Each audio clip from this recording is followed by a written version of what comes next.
Santam, Monsieur le ministre, permettez-moi de saluer votre excellent directeur de cabinet, notre ami et frère Hamid, et Somokholo Wale, Madame Bakedaj. Je vous passe le bonjour de ton frère Abba, il est absent pour des raisons de santé.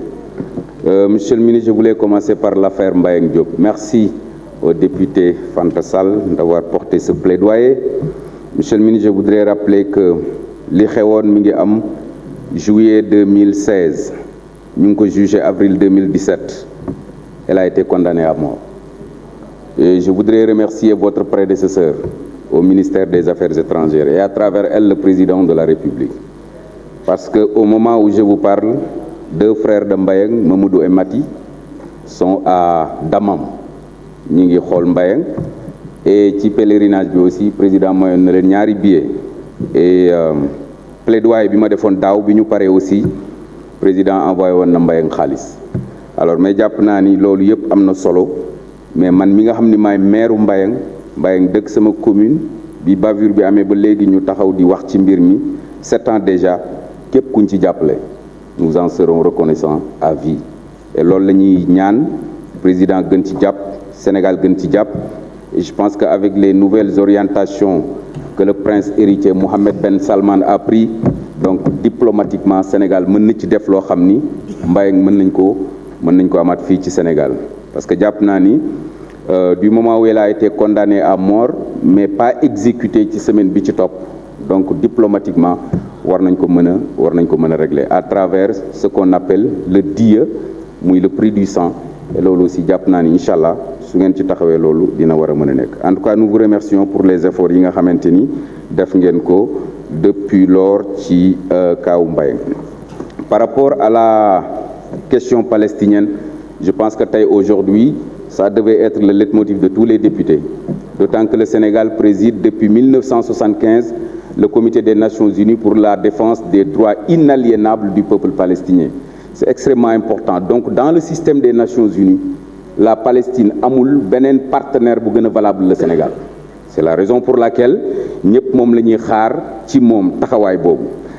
Malgré les relations qui nous lient avec Israël, les relations diplomatiques avec Israël et ses partenaires, à savoir l'Europe, les États-Unis, Sénégal war na gën a affirmer taxawaayam ci peuple palestinien boobu. Et ça a été une décision courageuse d'avoir accepté de présider le comité des Nations Unies en 1975 et loolu ça a montré le courage du président Léopold Sédar Senghor. Courage boobu nag je pense que dañ ko war a gën a affirmer parce que c'est une responsabilité morale et historique.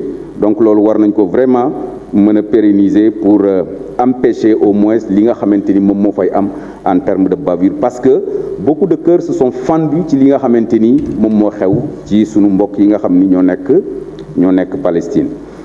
Alors lors du passage de votre prédécesseur l'année dernière, j'avais parlé de 5 défis à relever.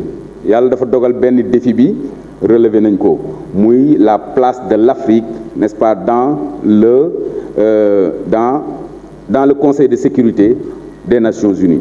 Ça a été vraiment un vieux dossier porté par le président Abdoulaye Wade et le président Macky Sall aussi. Tout le monde a vu ses prédécesseurs qui l'ont félicité cette année quand l'Afrique a été intégrée, n'est-ce pas, dans le Conseil de sécurité des Nations Unies. Ça, c'est un défi qui a été relevé et nous voudrons véritablement féliciter le Sénégal d'avoir porté ce dossier pour que tey ñu am ci li nga xamante ni moom mooy ndam loolu.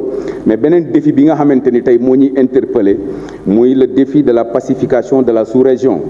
Alors, monsieur le ministre, vous n'êtes pas sans savoir que dans notre sous-région, il y a ce qu'on appelle la diplomatie du bon voisinage. Et Sénégal daf ci mës a jouer rôle bu am solo bu extraordinaire.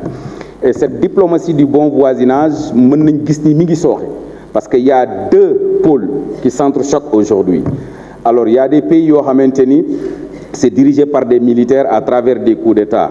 Alors boo ñëwee Guinée, Mali, Burkina ba ci Niger tey des régimes militaires ñoo nekk di ko présider. Alors nous avons frôlé benn guerre au niveau de la sous-région Et est-ce que ba léegi sax coow li réglé na?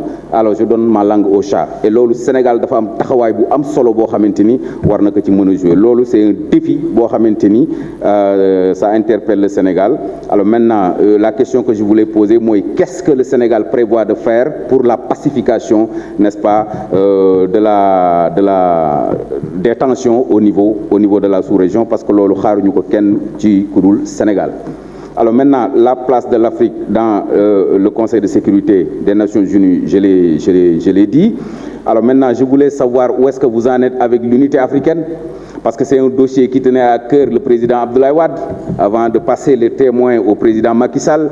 Mais on a l'impression que depuis que le président Wade a quitté ce pouvoir, il n'y a pas eu beaucoup d'avancées majeures sur l'unité africaine. Et vous n'êtes pas sans savoir aussi que dans ce monde, il y a ce qu'on appelle les grands pôles, les grands ensembles, l'Union européenne, les États-Unis d'Amérique, Émirats arabes unis. Si l'Afrique véritablement continue ci li nga xamante ni mooy saucissonnement bi nga xamante ni moom la n'est-ce pas les colons bàyyee woon ñu, donc jàpp naa ni Afrique dinañ bëgg mu développer te du dem. Et loolu j'estime que ñun suñu réew am na possibilité jouer ci rôle bu am solo, parce que comme j'ai l'habitude de le dire, le Sénégal est un petit pays sur le plan géographique, mais c'est un géant sur le plan diplomatique. Je vous remercie. Merci, cher collègue. Mohamed Aïb Salim Dafé, vous avez la parole, suivi de Cheikh Seck.